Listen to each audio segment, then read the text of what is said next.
ओम सुमुखश्चैकदन्तश्च कपिलो गजकर्णकः लम्बोदरश्च विघ्नो विघ्ननाशो विनायकः धूम्रकेतुर्गणाध्यक्षो बालचन्द्रो गजानन द्वादशेतानि नामानि या पठे शृणुयादपि सर्वमंगल मांगल्ये शिवे सर्वार्थसाधिके शरण्ये त्र्यंबके गौरी नारायणी नमोस्तुते। नमस्कार, स्वागत है आपका आचार्य वाणी में। मैं आचार्य डॉक्टर विक्रमादित्य आपके साथ हूँ। ग्रह नक्षत्रों के दृष्टिकोण से मेष राशि वालों के लिए ग्रहों का योगायोग किस प्रकार का बन रहा है, कैसा बन रहा है, तो आपको सही से समझ लेना चाहिए।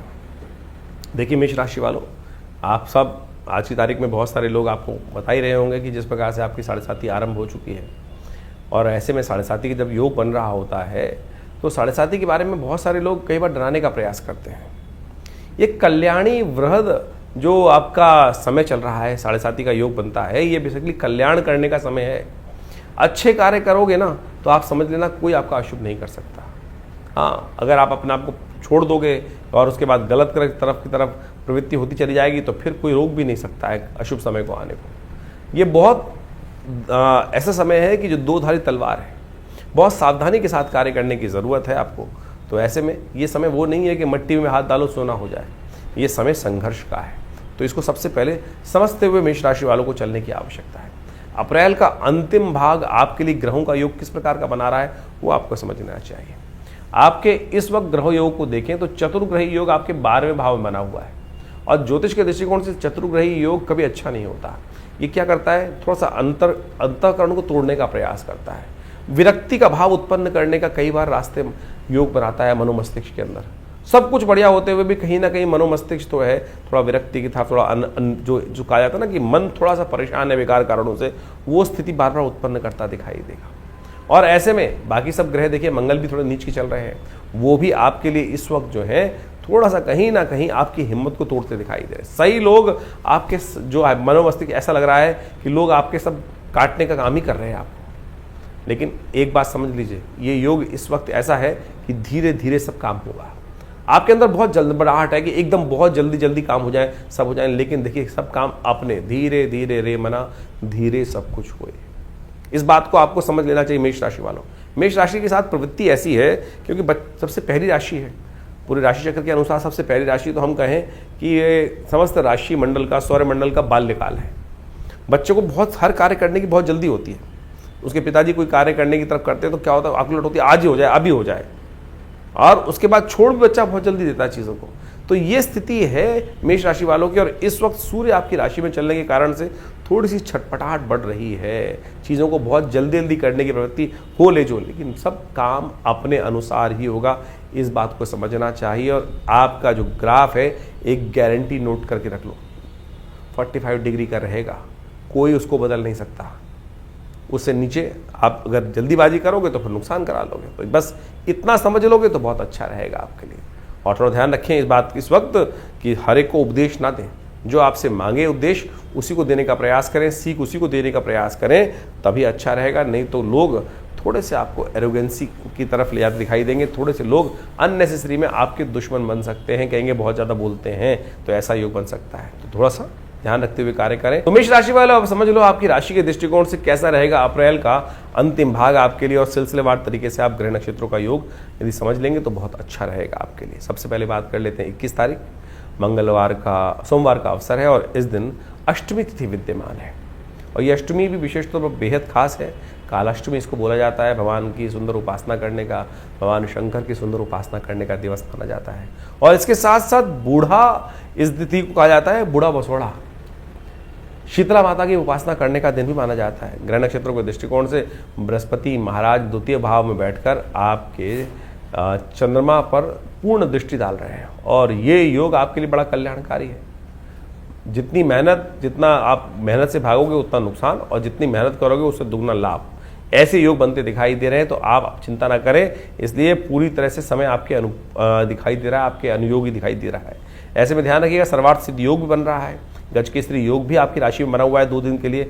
ये सब समय अच्छे ही है आपके लिए। नए कार्य आरंभ करने के लिए करीब दोपहर को 12:30 बजे के बाद से योग अच्छे बनते दिखाई दे रहे हैं। उसका लाभ आप लेंगे तो कहीं ना कहीं चीज़ों को अच्छे रूप से आप करते दिखाई देंगे। गजकेसरी योग बनाया हुआ है, वो आपके लिए उपयुक्त है, लाभदायक ही है आपके लिए।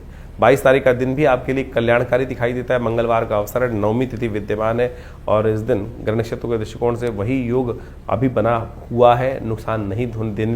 नुकसान का बहुत ज़्यादा योग नहीं बना, लेकिन चतुर्ग्रही योग है ना, वो कहीं ना कहीं द्वंद्व उत्पन्न करता दिखाई दे रहा है। वो उसका आपको ध्यान रखने की ज़रूरत है। इस वक्त छोटी छोटी बातों में थोड़ा सा अपने क्रोध को कम करने का प्रयास करें। छोटी छोटी बातों में अनुभव से लाभ लेने का यदि प्रयास करेंगे तब अच्छा रहेगा। अननेसेसरी नौसिखिया बनकर कार्य करना वो फिर कष्ट हो सकता है। माँ भगवती दुर्गा की उपासना करें। चंडी नवमी है, माँ भगवती दुर्गा का ओम आइम ह्रीम क्लीम चामुंडाई विचे इस मंत्र का जप करें, वो आपके लिए बड़ा कल्याणकारी योग बनाएगा। चंडी की नवमी जो भगवती का सुंदर स्तवन करने का दिन माना जाता है और ऐसे में या देवी सर्वभूतेषु बुद्धि रूपेण संस्थिता नमस्तस्यै नमस्तस्यै नमस्तस्यै नमो नमः इस मंत्र का जप करना आपके लिए बड़ा शुभ योग बना के दिखाई दे रहा है। हम बात कर लेते हैं 23 तारीख बुधवार की और इस दिन दशमी तिथि विद्यमान है और ग्रह नक्षत्रों ने परिवर्तन की राह पकड़ ली है और ये परिवर्तन आपकी राशि के दृष्टिकोण से लाभ भाव में गए हुए चंद्रमा आपकी राशि के दृष्टिकोण से कई प्रकार के रास्ते आपको दिखाने के योग बनाएंगे और उन रास्तों पर यदि चलेंगे तो बहुत रूप से आप लाभ ले सकते हैं। इस दिन पंचक आरंभ हो रहा है, रात्रि में करीब 12:25 से ही पंचक आरंभ हो जाएगा। तो बहुत सारे लोगों के मन में विडंबना हो जाती है कि भैया पंचक आरंभ हो जाएगा तो फिर वो बहुत सारे कार्य नहीं करने चाहिए, नई गाड़ी नहीं खरीदनी। अरे कहाँ लिखा है? वो सब जो योग बन रहे हैं वो सब पंचक केवल 5 चीज़ों के लिए निषेध होता है। लकड़ियों का एकत्र करना, तृण का एकत्र करना, घास इत्यादि का एकत्र करना निषेध माना जाता है। देखिए इन दिनों ध्यान रखिएगा, अगर आप इन सब चीज़ों का एकत्र कर रहे हैं तो इस वक्त सूर्य जो है वो विशेष तौर पर राजा हैं और ग्रह योग के दृष्टिकोण से इस वक्त योग ऐसा बन रहा है कि अग्नि का उपद्रवी तत्व ज़्यादा परेशान कर सकता है। तो ध्यान रखना चाहिए पंचक के समय में लकड़ी का एकत्रीकरण ना करें और नई कंस्ट्रक्शन का जो छत इत्यादि डालने का कार्य ना करें। तृण इत्यादि जो आग से ज्वलनशील चीज़ें हैं उनका एकत्रीकरण करने में थोड़ा ध्यान रखते हुए कार्य करने की ज़रूरत है। वहाँ कहीं ना कहीं ग्रह योग इस वक्त अनिष्टकारी योग बनाते हैं, तो थोड़ा सा ऑर्गेनाइज वे में काम करने का प्रयास करेंगे, वो अच्छा रहेगा। अब एपिसोड में रिस्क लेना भारी पड़ सकता है। भद्रा का योग भी है तो नए कार्यों को आरंभ करने से बचना चाहिए। ग्रह नक्षत्र जैसा हमने कहा कि लाभ के योग है, थोड़ा साधु महात्मा संतजन जो थोड़े से हैं वो यदि मिल जाएं तो अवश्य उनका आशीर्वाद देने का प्रयास करें, कुछ दान पुण्य करने का प्रयास करें। उनके आशीर्वाद से आपके लिए कहीं ना कहीं चीज़ें अच्छी हो सकती हैं, विघ्नों को दूर करने के योग बन सकते हैं। 24 तारीख बृहस्पतिवार का अवसर, एकादशी तिथि विद्यमान है और इस दिन जो एकादशी है सर्व प्रकार से कल्याण के योग बनाने वाली है। इस दिन हो सके तो भगवान विष्णु की सुंदर रूप से आराधना करने का प्रयास करें। ग्रह नक्षत्र दृष्टिकोण से आपके लिए जो योग बना रहे हैं वो विशेष स्तर पर थोड़ा सा नए लोगों से बचते हुए कार्य करें। ध्यान रखिएगा कई नए लोग जो है वो आपके समक्ष आकर जो नैरो माइंडेड विचार वाले व्यक्ति हैं, जो संकुचित स्वांता सुखाय करने वाले लोग हैं, आपने एक्सपीरियंस किया होगा। कई लोग होते हैं बड़े विशाल हृदय होते हैं और कई लोग होते हैं केवल अपना काम कराने के लिए आपसे संपर्क साध से, उनसे थोड़ा बचते हुए कार्य करने का प्रयास कीजिएगा। उनसे बचते हुए कार्य कर लेंगे तो अच्छा रहेगा। ऐसे थोड़े से जो कनिंग प्रकार के लोग हैं उनसे बचते हुए कार्य करने की जरूरत है। इस दिन ग्रहों का परिवर्तन का योग भी चल रहा है। नेपच्यून ग्रह जिसको बड़ा नवीन ग्रह माना जाता है और वो ग्रह परिवर्तन करता हुआ वो विशेष तौर पर आपके 12वें भाव में शनि के नक्षत्र में प्रवेश करता दिखाई दे रहा है और उसके कारण से कुछ ना कुछ आने वाली स्थितियों में कुछ महत्वपूर्ण परिवर्तन करने का योग बनता दिखाई देगा। कहीं कोई ना कहीं नया उत्साह आने वाले कुछ समय में नए चीज़ों को आपके समक्ष लाकर वो खड़ा करता दिखाई देगा ग्रह नक्षत्र, तो वो आपके लिए एक अच्छा अपॉर्चुनिटी क्रिएट करता हुआ दिखाई दे रहा है। 25 तारीख शुक्रवार का अवसर और द्वादशी तिथि विद्यमान है और रात्रि में ही करीब 3:22 पर जो चतुर्ग्रही योग बना हुआ था वो पंचग्रह में परिवर्तन होने जा रहा है। चंद्रमा भी वहाँ साथ में विराजमान होने जा रहे हैं आपकी राशि के दृष्टिकोण से और ये 5 ग्रह एक साथ जो आपके 12वें भाव में एकत्र हो रहे हैं, ये थोड़ा सा आपकी चीज़ों को खर्चा बढ़ाते दिखाई देंगे। थोड़े से अननेसेसरी के जो चीज़ें हैं, जिन बेकार के काम हैं, उनमें आपका रुझान ज़्यादा दिखाई देगा, जिनमें रिजल्ट कम आएंगे। तो ऐसे में ध्यान रखिएगा, वो अच्छा रहेगा आपके ध्यान रखते हुए। और साथ साथ इस दिन अगस्त ग्रह जो है वो अगस्त जो आज जो कहा जाता है, तुलसी बाबा ने लिखा है ना, उदित अगस्त पंथ जल शोषा। जब अगस्त जब उदय होते हैं तो सब पानी के रास्ते जो रास्ते में सब सूख जाते हैं, खुल जाते हैं रास्ते, लेकिन जब वो अस्त हो जाते हैं तो क्या होता है, रास्ते में कई प्रकार के हिंडन से जो लोग यात्राओं में जा रहे हैं थोड़ा ध्यान रखने की ज़रूरत है। आंधी तूफान इत्यादि प्राकृतिक आपदाएं इन दिनों कुछ न कुछ ज़्यादा परेशान करने के योग बनाती दिखाई देंगे। प्रदोष का योग है, कोशिश करें, शुक्र प्रदोष है, हो सके तो गाय के सुंदर दूध से भगवान शंकर का अभिषेक करने का प्रयास करें।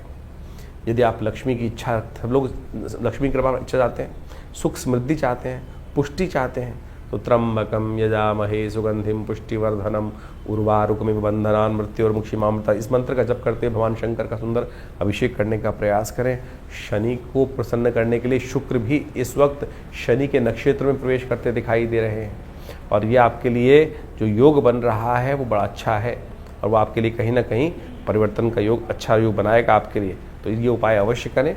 शुक्र के दिन प्रदोष का योग बन रहा है, ये लक्ष्मी कृपा प्राप्त करने के लिए अच्छा योग है। 26 तारीख के दिन तिथि क्षय हो रही है, शनिवार का अवसर है। त्रयोदशी और चतुर्दशी का एक साथ योग बन रहा है, चतुर्दशी क्षय हो जाएगी, अगले दिन सूर्योदय तक नहीं रह पाएगी। तो और साथ साथ इस दिन पंचक भी समाप्त हो रहा है, और इस दिन भद्रा का योग भी है, करीब करीब 8:27 से लेकर करीब करीब शाम को 6:30 बजे तक रहेगा। तो ध्यान रखना है, इस दिन नए कार्यों में हाथ नहीं डालने हैं। ग्रह नक्षत्रों के दृष्टिकोण से जो योग आपके लिए बने हुए हैं, थोड़े से खर्चालू ज़्यादा है, खर्चों का ध्यान रखते हुए कार्य करें। जो भी काम करें रूल्स को फॉलो करते हुए करें। ये समय ऐसा नहीं है कि आंख बंद करके काम करने का प्रयास करें। हल्का सा, बहुत ज़्यादा सोच समझ के विचार करके ही चीज़ों को आगे बढ़ाने की तरफ इशारा करता दिखाई दे रहा है ग्रह। अननेसेसरी के बेकार प्रपंच वाले, झगड़े वाले कामों से बचते हुए कार्य करने का प्रयास करना चाहिए। अच्छा होगा कि इस दिन मासिक शिवरात्रि के दिन आप शिव की आराधना करें, हो सके तो शिव पर बेलपत्र अर्पित करने का प्रयास करें। मीठे जल से शिव का अभिषेक करेंगे तो अच्छा रहेगा।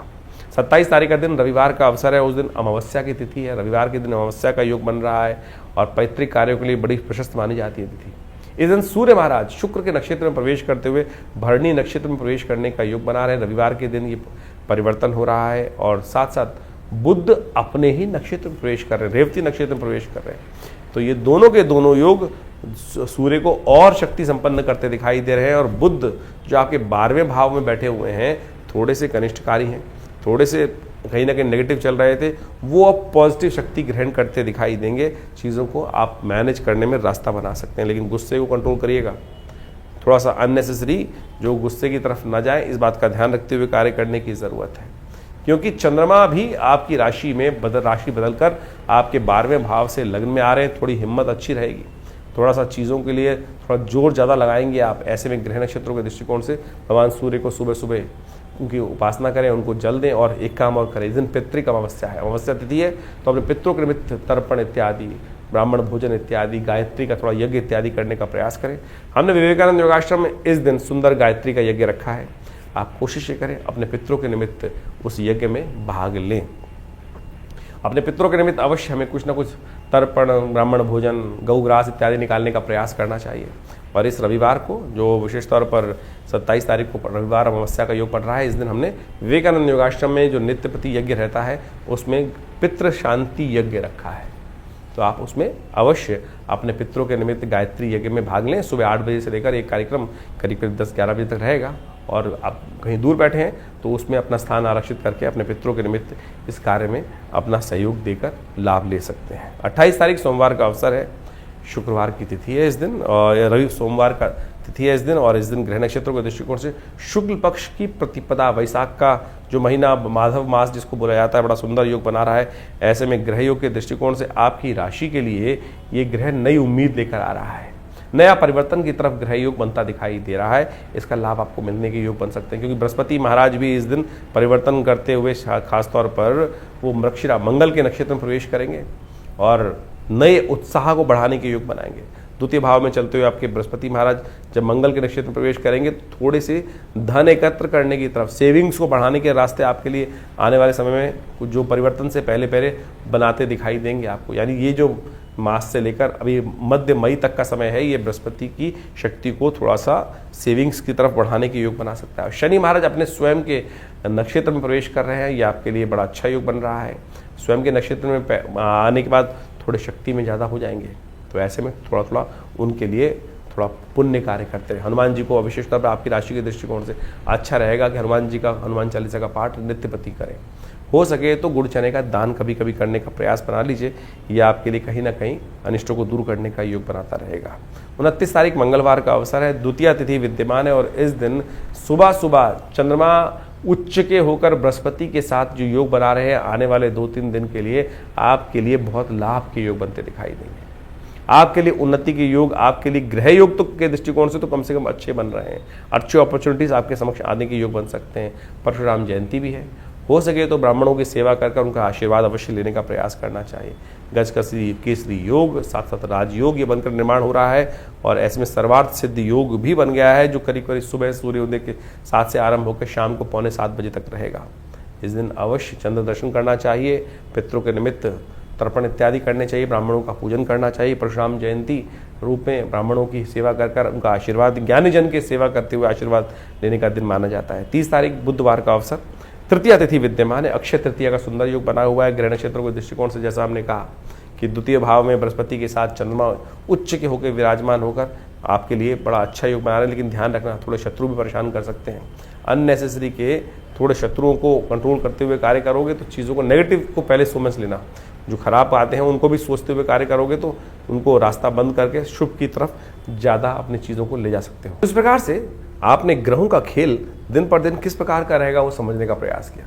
देखिए, ये ग्रहों का जो खेल है वो विशेष तौर पर हर रोज परिवर्तन के साथ आगे बढ़ता रहता है जीवन, लेकिन इस समय जो चतुर्ग्रही योग बना हुआ है वो पूरे अप्रैल के अंदर जिस प्रकार चलने वाला है वो कहीं ना कहीं इस समय ग्रहों की युति को शुभ नहीं करता।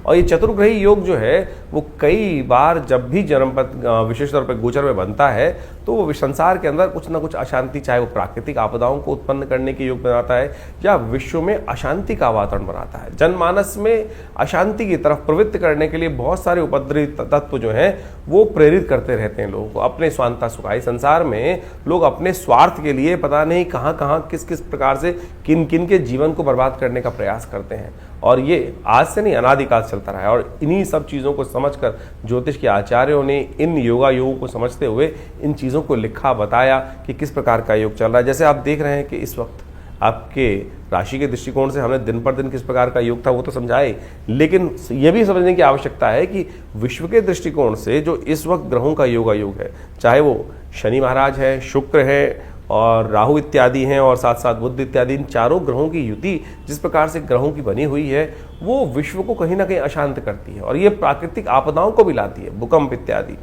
अभी आपने देखा कुछ दिन पहले भयावह भूकंप की कई बार स्थिति बनी, वो ग्रहण के कारण तो थी, लेकिन और भी बहुत सारे कारण बनते रहते हैं और ऐसे में अभी इसका प्रभाव कुछ दिन रहने वाला है और अगले महीने मई में जाकर कई ग्रहों का परिवर्तन का योग बनेगा, चाहे वो बृहस्पति हो, चाहे वो राहु ग्रह हो, और बहुत सारे ग्रह भी परिवर्तन की तरफ जाने का योग बनाएंगे। और इस वक्त जैसे आप समझे मंगल ग्रह भी अपने सबसे कमजोर स्थिति में चल रहा है, तो ऐसे में दुस्साहस के योग भी बनते दिखाई दे रहे हैं। इसके साथ साथ देखिए, अभी जो विश्व के दृष्टिकोण से हम समझें तो अगर आप ग्रहों के योगा योग को देखें तो वो ऐसा दिखाई देता है कि विश्व में दृष्टिकोण से जो सूर्य राजा बनकर इस बार आए हैं, मंत्री पद भी उनके पास है, तो इसके कारण से विश्व में गर्मी का भयावह प्रभाव देखने को मिलता दिखाई देगा और गर्मी के भयावह प्रभाव के कारण से अग्निकांड, विस्फोटक योग, ये सब भी कहीं ना कहीं परेशान कर सकते हैं। तो हमको अपने जीवन को सही चलाने के लिए अपने ग्रहों को